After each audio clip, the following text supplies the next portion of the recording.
I like to seek out the little kids and get them out of the way. Found out that I hate some things in my heart. But something I really like doing, I found my passion, and it's faking space. And I found out that in an early stage, before like 3 or 4 years old, I was watching people fake walking on the moon, and I wanted to learn to be just as shitty so I could learn to fake space. I had the bug to be a dirtbag. So in order to get to my goal of lying and faking space someday, I studied all that I could about Satan. I worked really hard at schools. Indoctrinating kids is very important. I studied techniques and things, science, magic. I didn't even know what entertaining was till I was in clown college. But when I did get the call, I started cheering and studying psychotic science, and that taught us how to set up children nicely, as well as my newfound career, faking space in a plane. But NASA picked me up as a satanic specialist when I was 29 years old, and I spent a lot of time over in Russia working on the final parts of the indoctrination space simulation. And finally, I'm a two-faced whore who faked space, but it wasn't even faked subtle. It was about the witchcraft. And I'll tell you what, it was the first time I saw such a disgrace. It was so beautiful. Wow, thank you for that, astronaut. Let's see what Geraldo Rivera is talking about. I believe they're talking about astronauts as well. Well, that's one of the points. First of all, we found never-before-seen footage of them faking part of the photography, which is in a funny thing happened on the way to the moon, which has been licensed 5 times and can only now be viewed on YouTube. Like what? You're saying that, for instance, there's no stars in the original video. Couldn't that be a function of the fact that the video was not enhanced and not digitally remastered, that the quality, you know, even now we see loss of quality sometimes with satellite transmissions, etc.? Well, their excuse that there are no pictures of the stars because the iris was closed is true. The fact is they took no pictures of the stars by themselves with an exposure setting perfect for them. They took a jeep to the moon, but they never took a telescope because they weren't there, and they had no way of accurately faking the constellations, which may someday prove to be non-existent. And they had no way of accurately faking the constellations, which may someday prove to be non-existent. And they had no way of accurately faking the constellations, which may someday prove to be non-existent. Were they in Hollywood? Where were they? Well, they were probably at a military base, one secure that makes secret aircraft. In Roswell, New Mexico, maybe?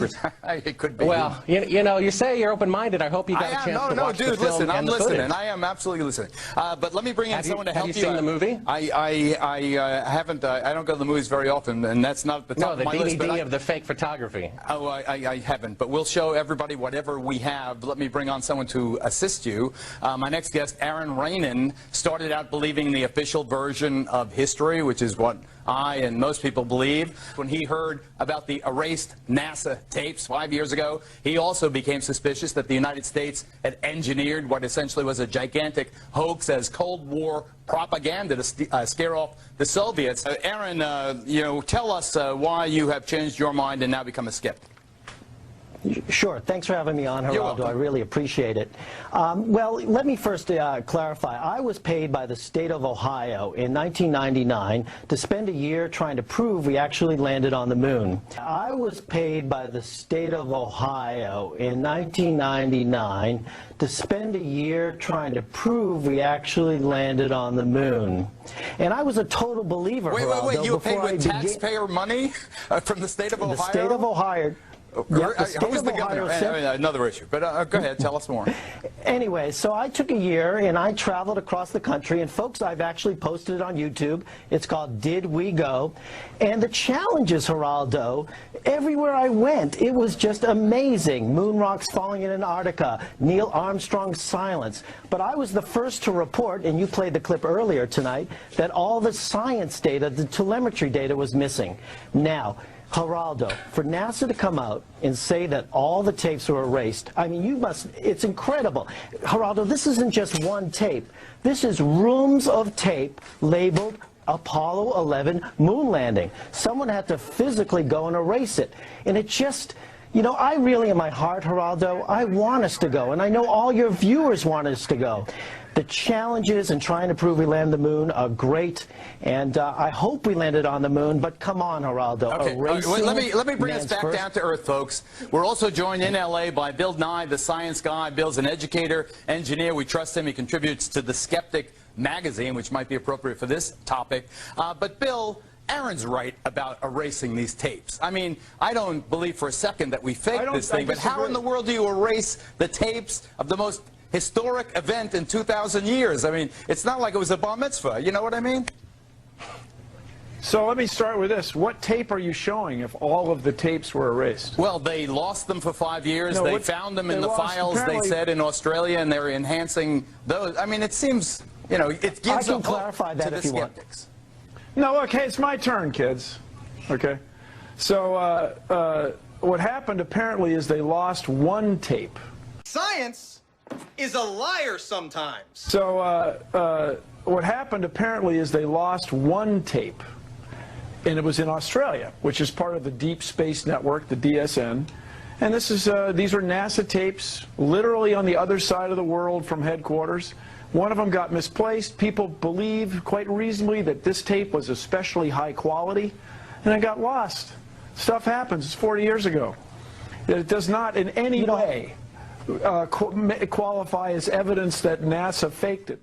Yeah, well, basically, according to NASA, every single TV tape from every single moon mission is lost. Ask Ron Howard. He's the one who asked for them to be transferred for 70-millimeter projection. Okay, that's and if you watch his movie about the moon landings, 95% of it is reenactments. Aaron, final statement. Okay. You know, it's very challenging to try to prove we landed on the moon, and it shouldn't be challenging. The tape should be there. There should be plenty of evidence. And you say Buzz and his buddies really went? Absolutely. And the evidence overwhelming, by the way. Evidence overwhelming. Absolutely. And all the sailors on the aircraft carriers who watched the thing come back, the thousands of people who were actually in Canaveral. Their story is that they were in a transport airplane. They threw the thing out of the transport airplane. It landed. Anyway. Well, tough spot. You got Bill Nye, the I Lie guy, one tape, and the upstanding and open-minded Geraldo Rivera here.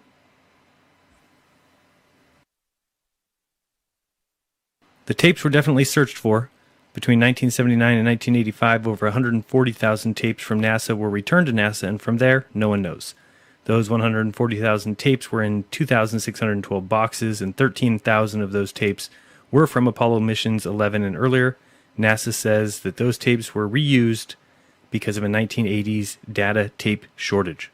So you have the number one achievement in the history of humanity, and the high-res 30 frame per second original tapes and telemetry are gone. They could turn up, though, just like we could go back to the moon. But let fanboys make their excuses. Let Bill Nye tell his lies. One tape. One tape, Bill? Wow.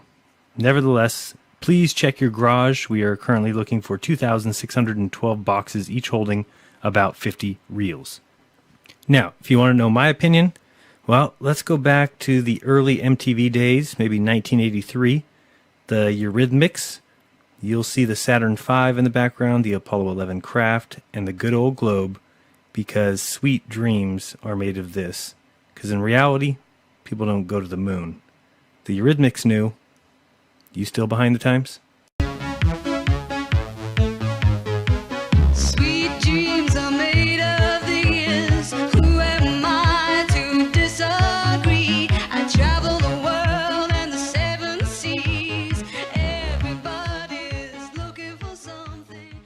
Well, I'm looking for truth, and sometimes a picture tells 1,000 words. What do you see here? A, relaxed guys who just got back from being the first men on the moon? Or B, to test men who were told to fake it and can barely talk at all? We're going to divert a little bit from the format of past press conferences and talk about the things that interested us most. I'm guessing that if you believe that NASA went to the moon in 1969, then you also believe that China landed on the moon in 2013? If so, I suggest that you check your belief system, because it sure is funny that you will claim to be a skeptic but accept total nonsense. The media wouldn't even cover the Chinese landing. Thank goodness that NASA covered it. They've got this web page here, the Chang 3 U2 galleries, and here is the image gallery. Yes, that's one image in the entire gallery. Let's look at some data. Thanks, NASA. This is very helpful. Launch, lunar orbit insertion, lunar landing. Wow. Looks like NASA went another way to cover this one. Just the other day, we saw the launch of the Japanese HTV-6 rocket, which had to go up to the International Space Station since Russia's didn't quite make it. And you see this picture here. This is kind of the last thing we saw as it went out of sight. The next view was this picture. And again, we get CGI data and results. Pretty embarrassing for this day and age. They keep putting out this shite. If you look at the comments, people are even questioning it. Where's the onboard camera? The next person says, yeah, it seems only we put cameras on our rockets. Next person says, their job is to put a satellite into space, not your entertainment. Next person says, yeah, but some folks would like to see more than just a CGI image once the vehicle gets into orbit. And the final guy in this thread said, I'm one of them, but they have their priorities, especially with the Japanese. It's getting better, especially with the onset of private sectors who seem to cater more to the public and have an actual PR. SpaceX, for example. They have onboard footage from launch all the way to orbit. But wait is the thing. You can't just go slapping cameras all over those rockets. The second umbilical has been retracted. We have main engine start. Engines coming up to turbo speed. All engines at flight speed. And liftoff. We have liftoff of the 65th Progress resupply vehicle, beginning a 2-day journey to the International Space Station. I don't know about you, but for me, it's about as exciting as a wet fart. So this was the failed December 1st mission. You can call it Progress 65. I will call it MG35. That stands for Money Grab 35 million. Now let's watch it here. Not the official story, but it certainly looks like here, and I'm sure you will agree, is this thing not just falling down? Did it not already fail? Goodbye. Goes out and everything. Oh, nope, here it is. Okay, thank God for CGI. Ooh, I needed that computer graphic. I almost thought that thing was falling. But it's fine. It's heading up towards space. How could I have been so wrong? The second stage engine up and running in good shape. All parameters reported to be functioning normally. Here they talk about how all parameters are normal. It's tracking in nominal shape. Every stage is perfect. All telemetry is perfect. So they say. The third stage engine continues to fire as advertised. No issues reported. Again, it's as advertised, tracking in nominal shape. No issues reported. Look at this camera that pans across the railroad tracks. That's pretty cool. That must have been expensive. The roll, pitch, and yaw of the Soyuz booster and its associated Progress resupply craft, all reported to be in nominal fashion.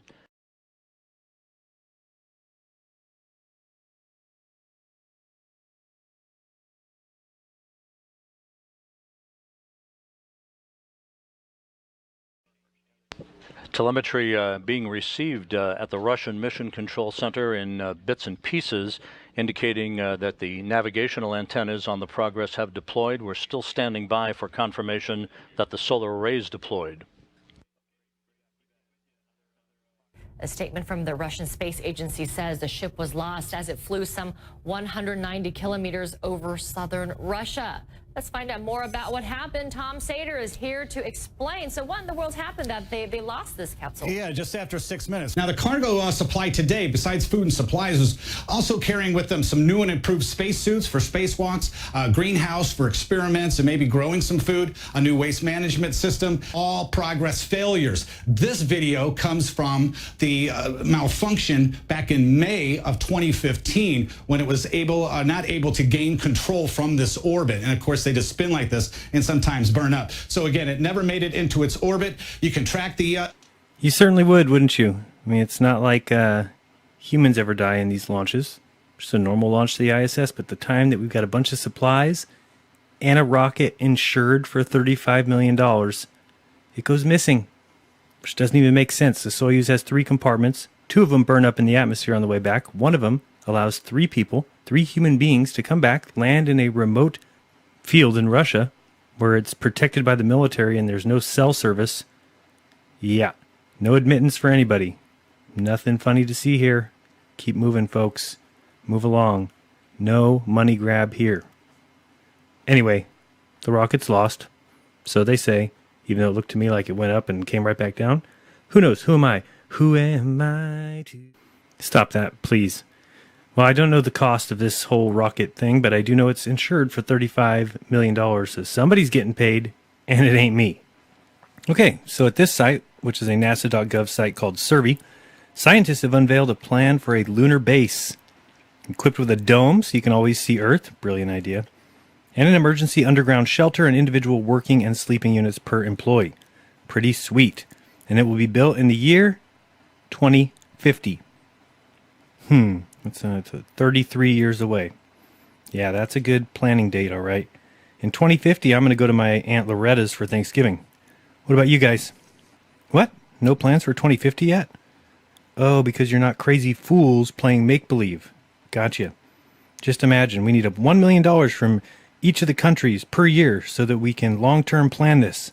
Then, when half the planners die, or one of the other several million scenarios play out where this just becomes a dumbass idea, someone steals more money. But no one cares. No one cares. It's all for space. No one even cares that we don't have a 24/7 live feed of Earth because NASA has better things to do, like plan moon bases 33 years in the future.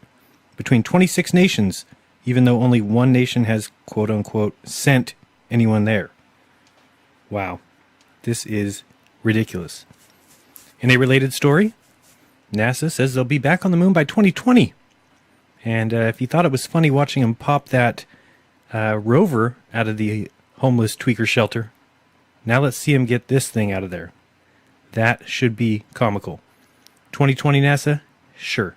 Now, I'm not sure if you can see it yet, so let me try and spell it out for you. I am seeing a lot of similarities between science and religion.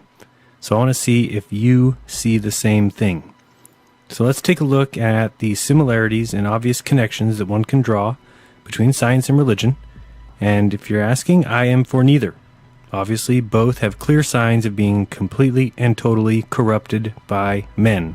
Men with greed, malice, hate, pride, the desire for money, control, power. It all has corrupted what once was good. Religion, originally, was probably a love and respect for the Creator, each other, and all creations. Easy, simple, done, over. Science was the pursuit of truth through questioning, research, hypothesis, testing, analyzation, and communication. Both are no longer even shells of their former selves. Corruption and greed and backstabbing and lies are what we get. If I have learned one thing, just one little thing on this earth, it is that humans corrupt all things. And if you want to get technical, I'm actually talking 98% about men. So really, men corrupt all things. If we touched it, it's a mess. And if it's not yet, give us some time.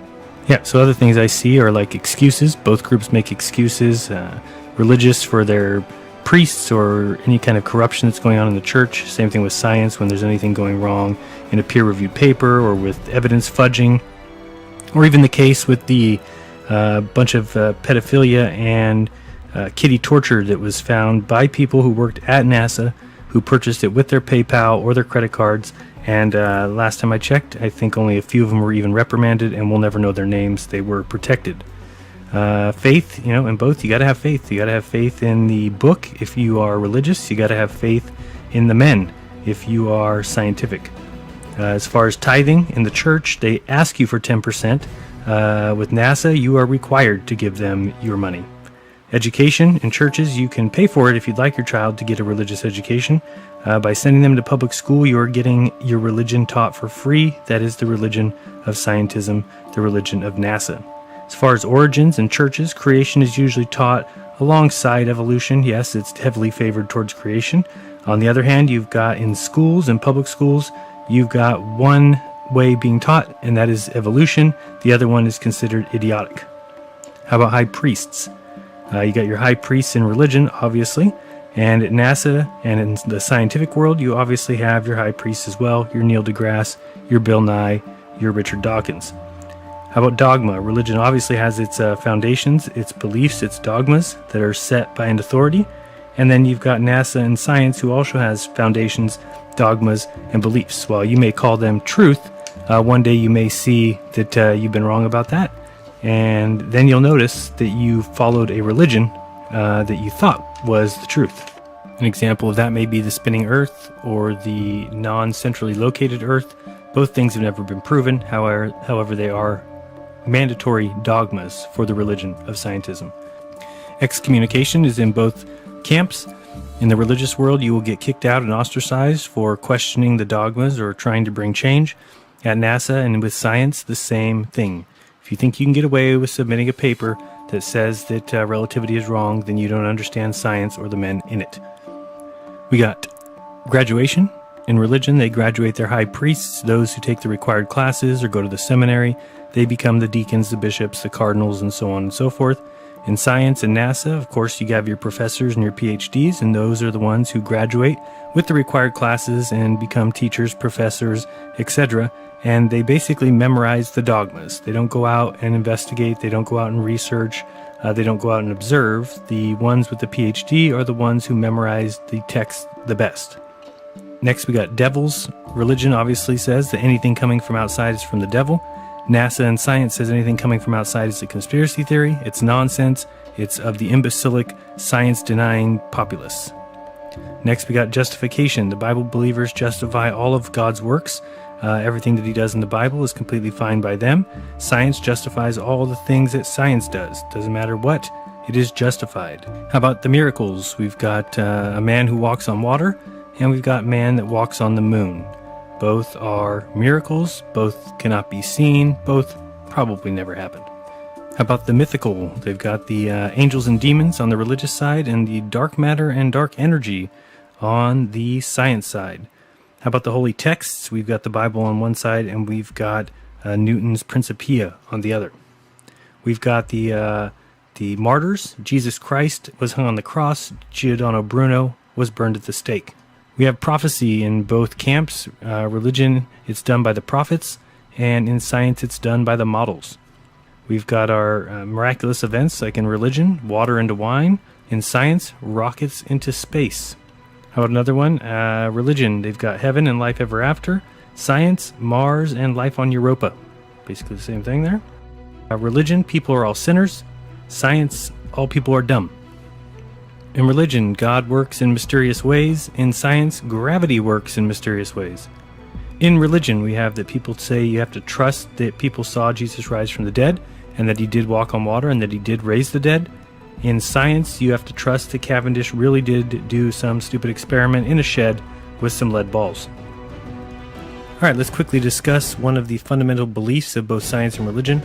Number one, religion claims that the earth was created in 7 actual literal days, whereas the other, science, said that it took a billionth of a second. Basically, religion says God did it. Science says we're accidental. So, the moral of the story here is both are identical. Look at atheists and scientism believers. You have them going around laughing at creation when they themselves also believe in creation. They must. The heliocentric model only works with that. Evolution is nonsense, and so are talking mules. Alright, so it may seem like a joke to some people, but one day it won't be so funny, because both groups have the exact same common denominator, and that is that they have you fooled. If there's one lesson I could pass on, it would always be don't trust men. Look around you, look at human beings, and tell me, is there any reason why you should trust one that wrote a book thousands of years ago who says it's from your God? If God hasn't told you, I'd watch out for that one. So, as I always say though, don't believe me. Please don't trust me. You need to find your own truth. For me, I would just never watch any channel that upset me the way some of you act like I upset you. If you're truly on your own journey, then you'll watch my videos, agree with a few things, disagree with a few others, and then move along. That's how easy it is. If you're not on a search for truth, then you're just here to validate your beliefs, and that isn't smart at all. When I watch videos, I take the good that I hear and leave the bad, and then I move on. When I stop getting helpful or additional info from a channel, I just stop watching it. Wait till you see down in the comments from all the haters. If you think my info is garbage, why are you watching my videos over and over again? Why torture yourself? What I do is simply make videos as a summary of my own research. If you don't like my research, that's fine. It's not for you. It's for me. So, how hard was that? You're free to believe in the ball if you want for all time. Love it, embrace it, hug it, spin on it, fly through space on it. Eclipse the sun with it. Next, I think we have a unique find from one of the moon missions. This is Apollo 15. You're about to see 3 guys who don't look very pleased, like they just are coming back from the moon. They look like they just faked the moon landing. You'll see here, and then we'll pick it up from when they start to try and pick up the eclipse.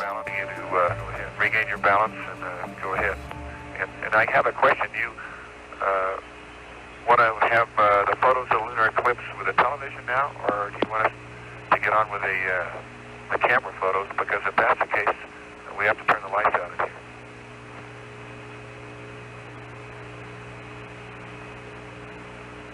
Roger. We're going to skip down to the last question, Dave. Okay, thank you. Now, here they try and set up the camera for a lunar eclipse. Now, watch what happens right about now. See that bright window with the ball in the middle of it? Let's keep going. See if it looks like anything to you. Coming up here again in a second.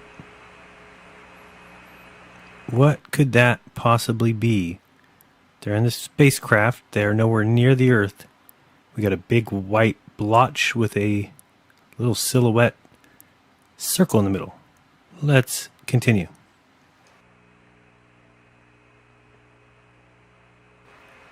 As far as I'm concerned, I think these are whistleblower videos. Just like the one that Bart Cybro found. This is another one. These astronauts were screaming for help by showing us exactly the fakery that's going on. They're about to show you the eclipse now. I wonder where that came from. Couldn't possibly be the silhouette in the window. That'd be insane. That'd be a conspiracy theory. 15, Houston. We'd like to ask if you've got full zoom there. Right, it's all the way up.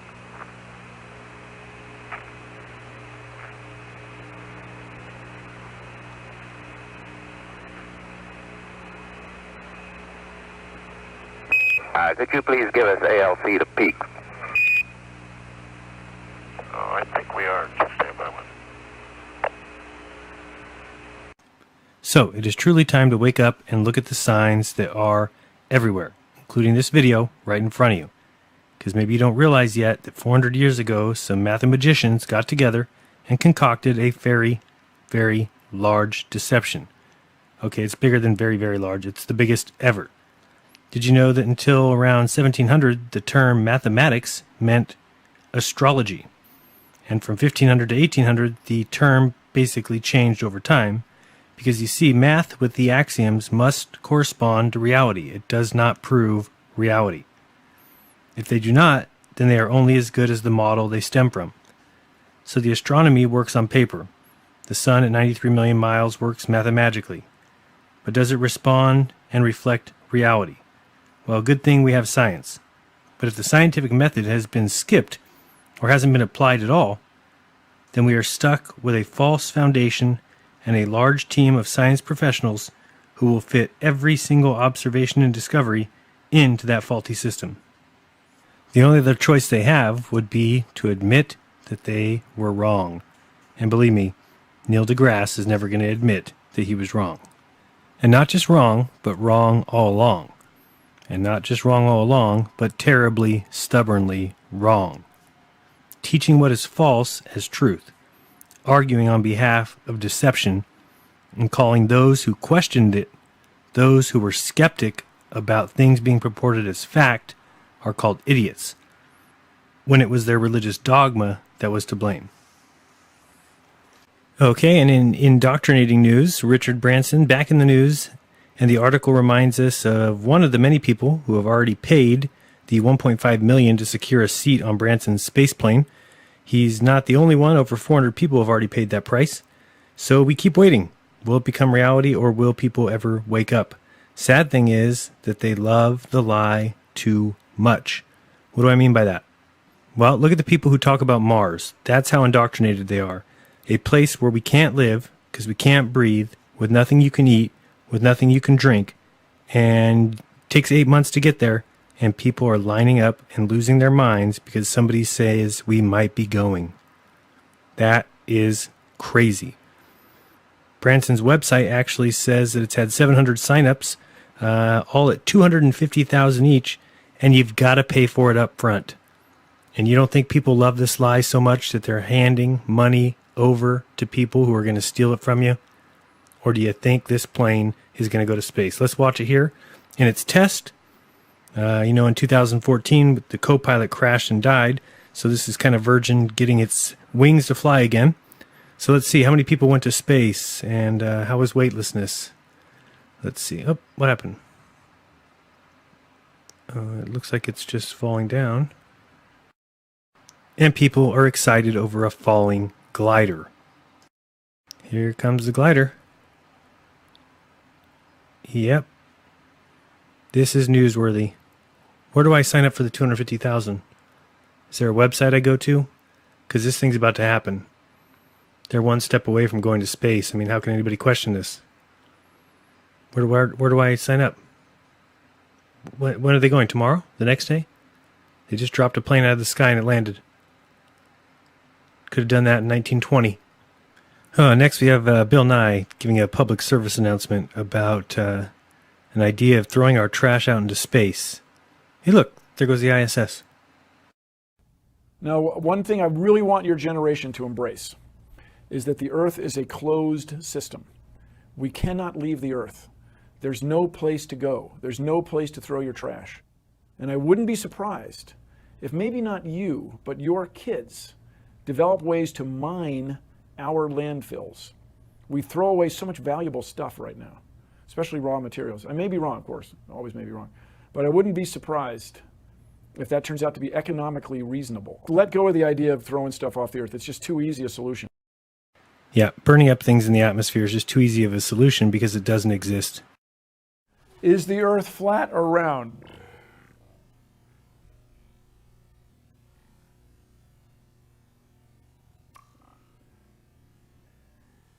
It's round. Okay, now let's see. How do we go about proving that? Go to the seashore. Go to a seashore and figure out why you can't, if you live on the East Coast, figure out why you can't see Spain from the East Coast of North America.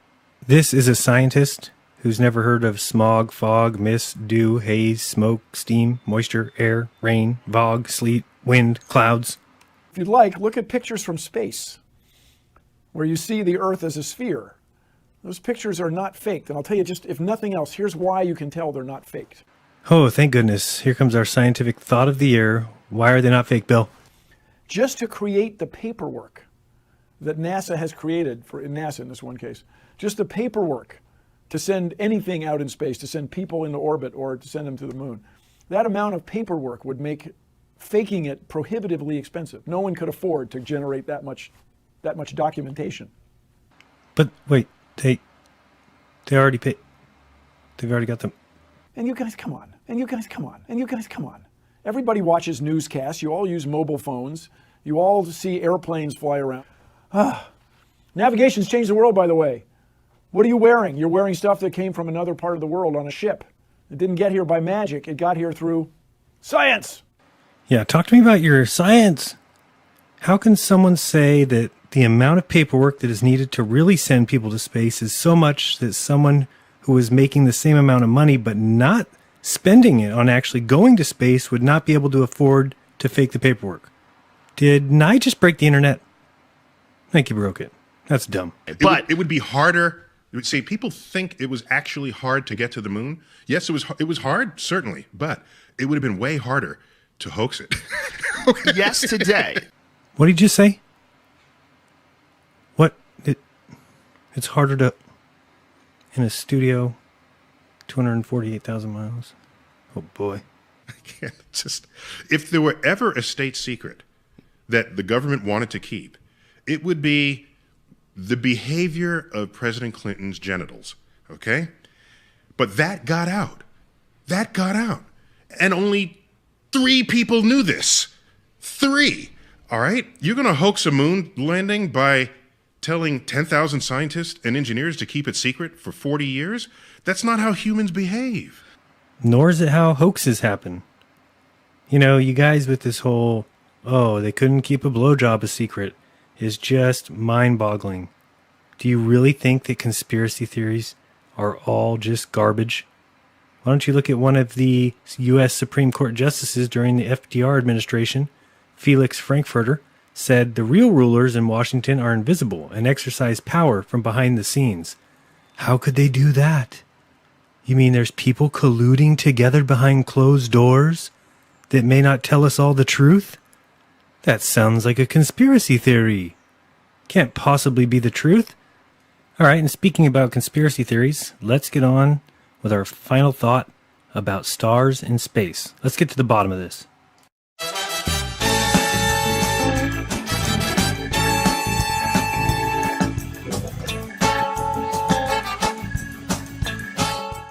I'm going to start that over again just to make sure I saw what I thought I saw. Did you start the ISS show with a green screen? Yep, they did. I'm sure they'd never use it to fool us. How dare you insinuate men could ever lie? I'm appalled.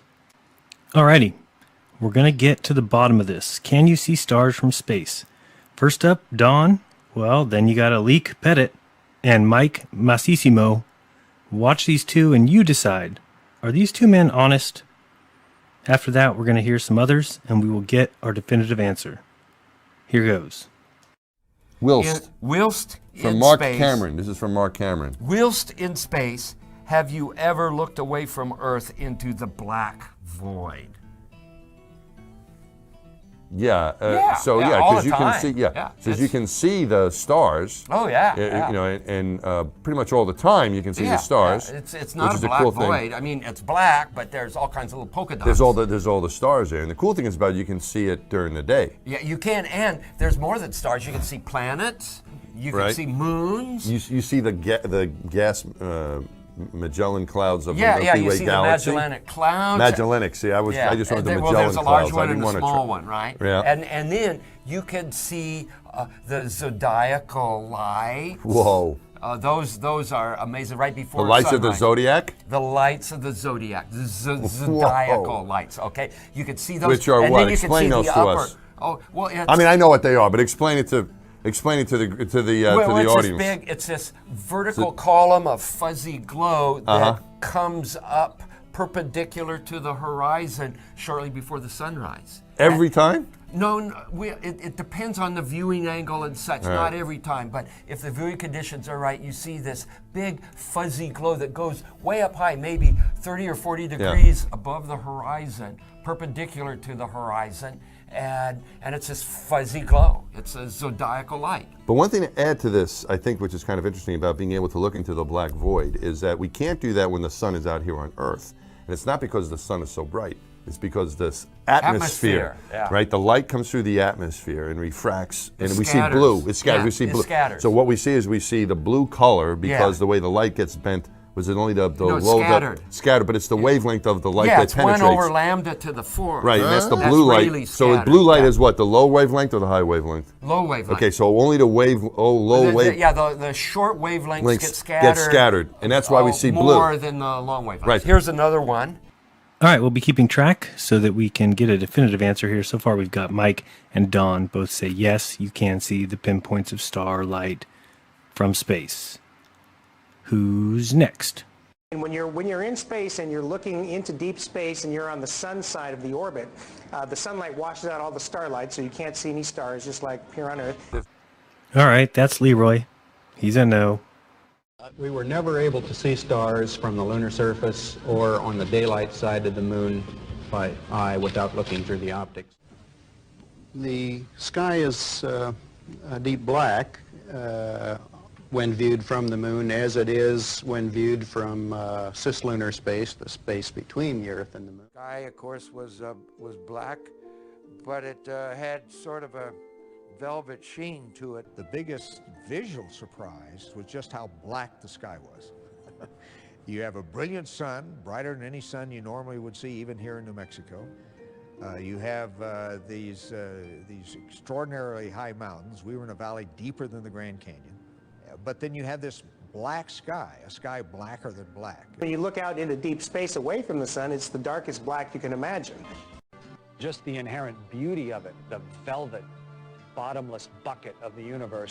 If you're there in the daytime of the moon, you see a full night night sky of stars, even with the sun in the sky as well. You don't see stars in the daytime on Earth, not because they're not there, but because the atmosphere is aglow with scattered light from the sun. If you take away the atmosphere, the sun will still be there, but the sky goes dark. That's what the folks get when they go to the edge of the atmosphere, and they're calling that the edge of space. But when you get to the edge of the atmosphere is no longer between you and the rest of the universe, and the stars reveal themselves just as they would at night. So everyone knew this. So you see these photos. I've often tried to explain the difference between darkness, when you turn out the lights and it's dark in here, or blackness. Blackness is the endlessness of it all. It's hard to comprehend. Well, it certainly looks like these guys have no clue. So let's move on to the recap. So first, we found out that the plane tracking will be a few more days while I learn about the South Atlantic anomaly. Then next, we had a visit from a very strange astronaut about his career path. After that, we saw Geraldo Rivera act like a government shill. Then we got to hear Billy Nye, the lie guy, tell us that only one tape from Apollo 11 was missing, and he was close. $12,999 off. You'll have to do the percentages at home, but it's pretty close. Yeah, really close. We saw that the Eurythmics knew that sweet dreams were made of balls. We watched the $35 million money grab. We saw a moon base is coming in 2050, right around the corner. We compared the ideas of science and religion and saw that they were the same. We saw them fake a lunar eclipse on Apollo 15. We listened to that Nye guy again tell us more lies, like it would be too expensive to fake what NASA is paying for anyway. We then listened to Neil deGrasse Tyson as he explained for us that it would be much easier to go to the moon than to fake it. I was going to argue with him, but then I remembered science is always right. Damn. Neil always gets me on that one. We then threw up. That was fun. Finally, we learned that some of NASA's astronauts see stars while others don't.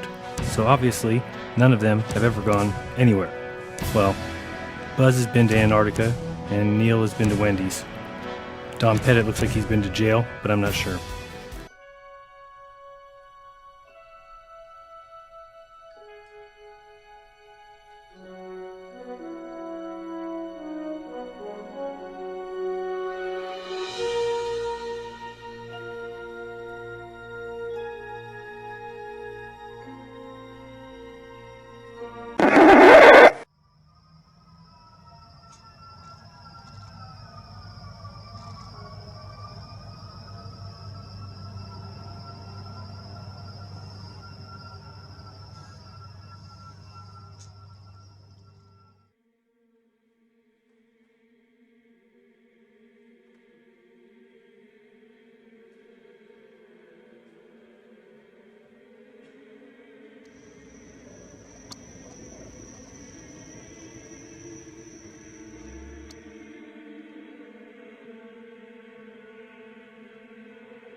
ancestor of mine maintained that if you eliminate the impossible, whatever remains, however improbable, must be the truth.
Thanks so much for watching. I hope you enjoyed this video presentation. If you did, please subscribe to my YouTube channel, like the video, and share it on your favorite social media sites.